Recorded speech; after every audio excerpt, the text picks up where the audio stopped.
이재명 대통령의 지지율이 최근 하락했습니다. 국정 지지율은 51.1%, 민주당 지지도는 39.9%로 취임 후 최저치입니다. 일각에서는 말합니다. 조국 사면이 지지율 하락의 결정적 요인이라고. 실제로 조사에서 조국 사면을 문제 삼은 응답이 22%를 차지했습니다. 20대와 30대의 반대 여론도 뚜렷했습니다. 하지만 질문이 남습니다. 과연 조국 사면만이 지지율을 끌어내린 원인이었을까요? 전문가들은 지적합니다. 양도세 논란, 인사 문제, 다른 요인들도 함께 작용했다고. 즉, 사면은 분명 영향을 줬지만 그 자체가 전부는 아니라는 겁니다. 중요한 건 지금부터입니다. 정권과 여당이 민심의 목소리를 듣고 정책과 쇄신으로 응답한다면 지지율은 다시 반등할 수 있습니다. 조국 사면이 남긴 건 위기만이 아닙니다. 국민이 요구하는 변화와 공정을 더 뚜렷하게 보여줄 기회이기도 합니다. 결국 관건은 이 위기를 어떻게 활용하느냐입니다. 사면 논란을 넘어서 통합과 혁신으로 나아간다면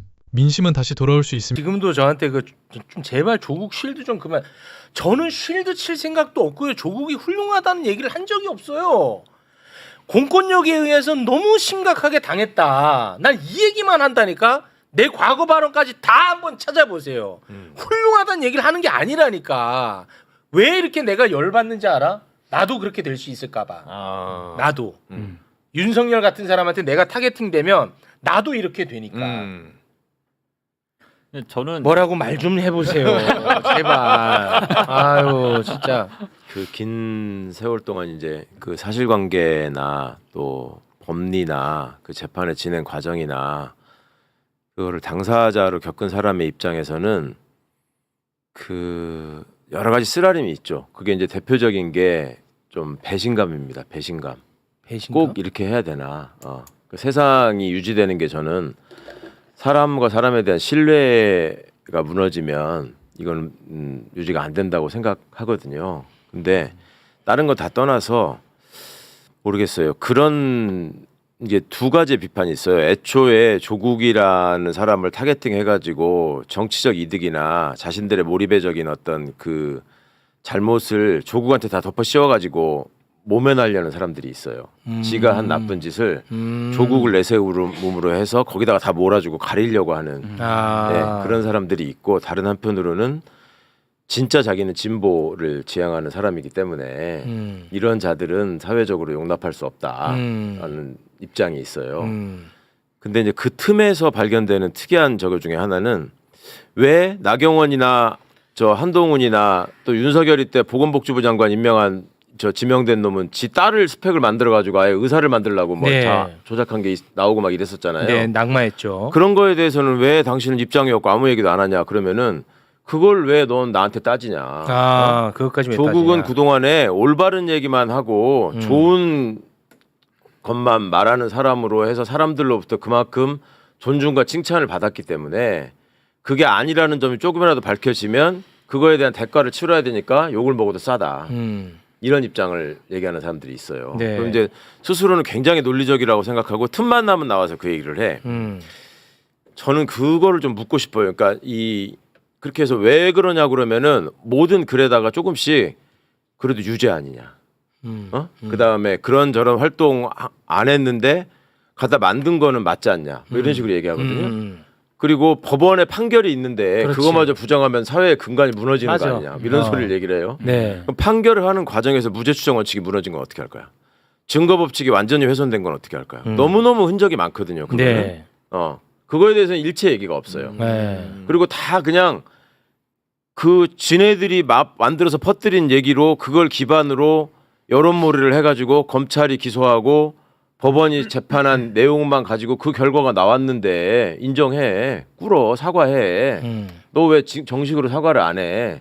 이런단 말이에요. 네. 그러면 지금 드러나는 사실을 보시면 아니 저만 하더라도 와서 나하고 같이 있고 뭘 내가 시켜서 1시간은 따져보면 100시간도 넘는데 그 정도까지는 할 필요가 없어서 그냥 주 2회 와가지고 뭐 몇 시간 한 거다. 그런 일토납돈 확인서를 쓰니까 그 시간이 안 맞다. 시간이 이렇게 안 된 거야. 맞다. 그러니까 1초만 안 맞아도 틀리다는 거죠. 그렇지. 왜 출근부가 없냐. 고등학생한테 출근부 받습니까? 그러니까. 이제 그런 식의 얘기가 써 있어요. 판결을 한 번만 읽어보면 알아. 근데 사람들이 최강욱이 건도 최강욱이 뭔가 특혜를 준 걸로 사람들이 지금도 알고 있을 거예요. 네. 근데 그게 시간이 안 맞다고 해갖고 유죄를 받은 거야. 그러니까 그런 저런 거를 다 떠나서 그냥 이미지를 가지고 모든 거를 얘기하고 기존의 제도나 질서를 통해서 나온 결과가 있으면 받아들여야 너 왜 아니라고 그래 이런 건데 제가 제일 속상 아까 모두의 드린 말로 돌아가면 모든 거에 논리나 무슨 저기 주장이나 저기 그 결과만 있고 사람이 빠져 있어요. 사람이. 그러니까 이 사람이 어떤 일을 당했는가? 내가 그 사람이라면 어떻게 했겠는가? 내가 그 사람의 위치에 간다면 무슨 일이 또 벌어질 것인가? 네. 그리고 그 일을 공권력이라고 집행했던 사람들은 과연 그간의 제도가 만들어놓은 여러 가지 결함들을 딛고 진실을 찾기 위해서 애를 썼는가? 네. 사람이 빠져 있어요. 모든 얘기에서. 네. 너무나 잔인한 일이에요. 이거는. 그렇습니다. 이게 근데 제가 잠깐 제가 왜 이 얘기를 또 다루는 줄 압니까? 이재명 대통령이 조국 사면을 해줘서 지지율이 떨어진다라고 지금 난리가 났거든요. 네. 저는 실제로 뭐 그래서 지지율이 떨어진 측면도 있을 수 있다고 봐요. 그러면 지지율 떨어진 게 이게 잘못된 거다. 세상이 정보가 제대로 제공이 안 됐기 때문에 이게 지지율 떨어진 게 잘못된 거라는 걸 나는 바로 잡고 싶은 거야. 그런데 사람들은 지금도 야 이것 때문에 지지율 떨어졌는데 이 얘기를 또 하냐 이렇게 한다고. 아, 오케이. 아니 나는 개인적으로 사면 복권에 대해서는 나는 제도에 대해서는 저는 동의하지 않는 사람입니다. 개인적으로. 하지만 법적으로 매우 공정하지 않게 박살이 났어. 그러면 이거를 정의의 관점에서는 이걸 복원시키는 게 맞는 거지. 그럼 이재명 대통령이 괜히 용기를 낸 거죠. 그럼 이게 부당한 게 아니고 아 이거는 타당한 측면이 있다라는 거를 알려서 지지율이 떨어진 거에 대해서 좀 올리는 쪽으로 우리가 같이 가자는 거예요. 저는. 아이고 심지어 이재명 대표가 굉장히 부당한 수사를 받고 중간중간에 그 증거가 조작되고 하는 흔적들이 지금 막 나오고 있잖아요. 나오고 있잖아, 그리고 지금. 이재명 대표를 죽이기 위해서 법원 검찰이 대법원까지 대법원장까지 얼마나 협심해서 노력했는지 다 봤잖아요. 눈으로. 네. 근데 그건 뻔히 보면서 이재명 대통령이 너무 억울하고 저거 나쁜 놈들이야. 조국은 조국이 나쁜 놈이라서 그런 거야. 똑같은 지지자라고 하면서 그렇게 얘기를 한다니까요. 그러니까 이게 그다음에 정경심 교수가 징역 4년 받는 게 그런 논리도 있습니다. 너네는 맨날 표창장만 얘기하는데 그 사람이 표창장만 가지고 한 게 아니야. 증권거래법 자본시장법 위반으로 받은 거예요. 그거 중대한 범죄야 이렇게 얘기합니다. 네. 내부 정보를 알아가지고 뭐 그걸 가지고 저 해먹었으면 그거가 중요한 범죄인데 왜 그 얘기는 쏙 빼고 해 이렇게 얘기하거든요. 네. 그거 조범동이라는 조카가 와가지고 사기친 거예요. 이러이러한 게 있으니까 좋은 게 있으니까 여기다 돈 넣으면은 수익 얼마 해드리겠습니다. 그러니까 중간중간에 수익이 안 나면 물어볼 수 있잖아요. 어디다 투자를 했길래 이게 맨날 저 빵꾸만 나는 거냐. 그거 알려준 게 내부자 정보 제공이야. 아. 얘들이 인정한 게. 그리고 주가 조작하고 뭐 주식 가지고 사모펀드가 띄우고 장난쳐가지고 돈을 많이 번 것처럼 얼마의 수익을 얻을 상황이 발생했다 이런 식으로 써 있거든요. 네. 그게 수익을 얻은 게 아니라요. 이렇게 그래프가 이렇게 올라가다가 이렇게 떨어지잖아요. 네. 주가라는 게 변동하잖아요. 네, 그렇죠. 그런데 최고 시점을 잡아가지고 이 시점에 팔았으면 이만큼의 이익이 생겼을 거기 때문에 이거는 유죄 이렇게 한 거예요. 이 판결이. 아무도 모를 거예요. 이거는. 그러니까 결과적으로는 손해를 봤는데 야 네가 그거 늦게 팔아서 그런 거지. 올라갔을 때 팔았으면 이득 봤을 거 아니야. 그러니까 그만큼의 이익을 볼 수 있었기 때문에 이건 유죄. 그 징역 4년이 합당해. 뭐 이런 식의 주장을 한단 말이에요 지금. 사람들이 잘 그러니까 제가 보는 관점은 아까 이제 잔인하다라는 말씀에 동의를 하는 게 이거 사실은 사회적 이지매예요.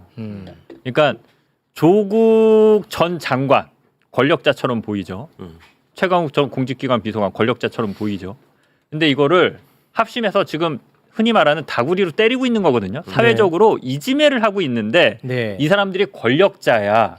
그러니까 이거는 왕따나 이지매가 아니야. 사회적 폭력이 아니야. 라고 스스로 합리화를 하면서 정당한 비판이야. 계속 이지매를 하면서 그 타격감을 느끼고 희열을 느끼고 마치 도덕적으로 우월한 것처럼 그런 감정들을 느끼는 것일 뿐이지 이 행태는 그냥 사회적 도륙 내면서 이지매하고 있는 거예요. 네. 네.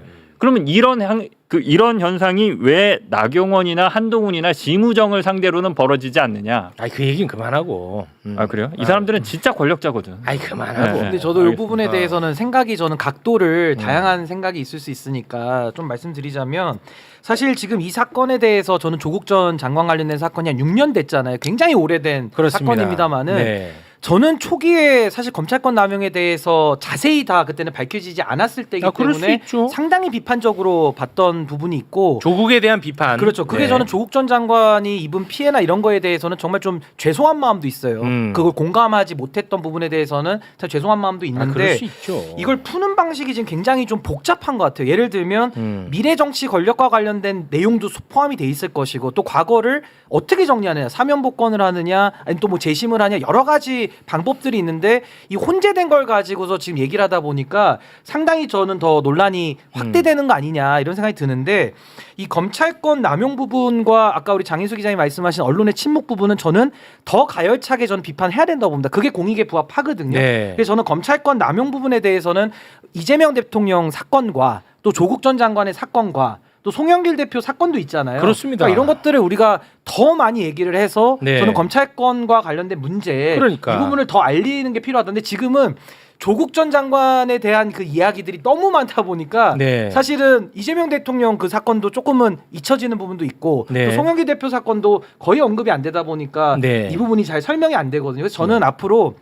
푸는 방법에 있어서 이런 좀 다른 사건들도 그럼 다 같이 더 한번 얘기를 해서 네. 이 검찰권 남용 부분을 더 명확하게 한번 더 정리를 했으면 좋겠다. 이건 맞는데. 그런 생각도 좀 듭니다. 아니 어떻게 그 조국을 나는 미워할 수 있다니까 다 알아서 하라고 그거는 다 답은 다를 테니까 조국을 사면했다고 해가지고 이재명 대통령의 지지율이 떨어지는 것은 내 관점에서는 이거는 정당하지 않거든. 그렇죠. 이거는 진짜 정당하지 않은 대가란 말이야. 마치 그 이재명 대통령이 불공정과 부조리에 동참해서 지지율이 떨어진 그거 것처럼 안 되거든. 그런 식으로 자꾸 나는 얘기한단 그건 말이에요. 막아야겠다는 거야 나는. 네. 왜냐하면 이재명 대통령도 용기 있는 결단을 내렸으니까. 그럼요. 나도 솔직히 지금 다루면 손해야.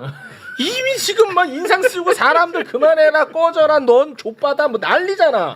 나 손해야. 근데 나는 감수하고 가는 거야. 아니